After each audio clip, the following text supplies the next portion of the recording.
ദിവസം അർദ്ധരാത്രിയോട് കൂടിയാണ് ദമ്പതികളെ ഉള്ളൂരിൽ മരിച്ച നിലയിൽ കണ്ടെത്തിയ വിവരം പുറത്തു വരുന്നത്. ഇവർ രണ്ടുപേരും മാത്രമാണ് വീട്ടിൽ താമസമുണ്ടായിരുന്നതെന്നാണ് നമുക്ക് പ്രാഥമികമായി ലഭിക്കുന്ന വിവരം. ഈ രാത്രിയോട് കൂടിയാണ് ഇവർ രണ്ടുപേരും, അതായത് രഘുനാഥൻ, ഭാര്യ പുഷ്പ, ഇവർ രണ്ടുപേരെയും മെഡിക്കൽ കോളേജ് പോലീസ് സ്റ്റേഷൻ പരിധിയിലെ ഉള്ളൂർ ഭാഗത്ത് വീട്ടിനുള്ളിൽ മരിച്ച നിലയിൽ കണ്ടെത്തുന്നത്. പുഷ്പ വീടിന്റെ അകത്തെ ഒരു മുറിയിൽ തറയിൽ മരിച്ച നിലയിലും, അതുപോലെ രഘുനാഥൻ നായരെ അതേ മുറിയിൽ തന്നെ ഫാനിൽ തൂങ്ങി മരിച്ച നിലയിലുമാണ് കണ്ടെത്തിയത്. ഈ മൃതദേഹങ്ങൾക്ക് ദിവസങ്ങളോളം പഴക്കമുണ്ടെന്നാണ് പോലീസിൽ നിന്ന് നമുക്ക് അറിയാൻ സാധിച്ചത്. പക്ഷേ മറ്റ് പ്രാഥമിക നടപടിയിലേക്ക് മാത്രമേ പോലീസ് കടന്നിട്ടുള്ളൂ. അർദ്ധരാത്രിയോട് കൂടി തന്നെ ഈ മൃതദേഹം കണ്ടെത്തിയതുകൊണ്ട് കൂടി ഇൻക്വസ്റ്റ് ഉൾപ്പെടെയുള്ള നടപടികൾ രാവിലെ മുതൽ തന്നെ ആരംഭിക്കുമെന്നാണ് മെഡിക്കൽ കോളേജ് പോലീസിൽ നിന്ന് നമുക്ക് മനസ്സിലാക്കാൻ സാധിച്ചത്. നേരത്തെ പറഞ്ഞതുപോലെ തന്നെ വൈകുന്നേരത്തോടു കൂടിയാണ് വീട്ടിനുള്ളിൽ രണ്ടുപേരെ മരിച്ച നിലയിൽ കണ്ടെത്തിയെന്നുള്ള കാര്യം അഭ്യൂഹം പുറത്തു വരുന്നത്. തുടർന്ന് മെഡിക്കൽ കോളേജ് പോലീസിനെ സമീപവാസികൾ വിവരമറിയിക്കുകയായിരുന്നു.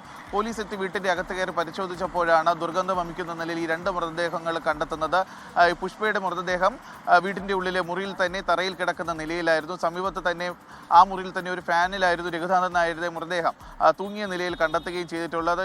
മറ്റെന്തെങ്കിലും പ്രശ്നങ്ങൾ വീട്ടിൽ ഉണ്ടായിട്ടുണ്ടോ എന്ന കാര്യമൊന്നും പോലീസിന് നിലവിൽ വ്യക്തതയില്ല. സാമ്പത്തിക പ്രശ്നം അത്തരത്തിലുള്ള കാര്യങ്ങൾ എന്തെങ്കിലും ഉണ്ടോ എന്നുള്ള കാര്യത്തിൽ പോലീസിൽ വ്യക്തതയില്ല. എന്തായാലും ഈ പുഷ്പയെ കൊലപ്പെടുത്തിയ ശേഷം രഘുനാഥൻ നായർ തൂങ്ങി മരിച്ചതാകാം എന്നുള്ള ഒരു പ്രാഥമിക നിഗമനത്തിലാണ് പോലീസ് ഉള്ളത്. എന്തായാലും ഇൻക്വസ്റ്റ് നടപടികൾ പൂർത്തിയായ ശേഷം മാത്രമേ രണ്ടുപേരുടെ മരണത്തിന് പിന്നിലെ യഥാർത്ഥ കാരണം പുറത്തറിയാൻ സാധിക്കുകയുള്ളൂ. ഗോകുൽ.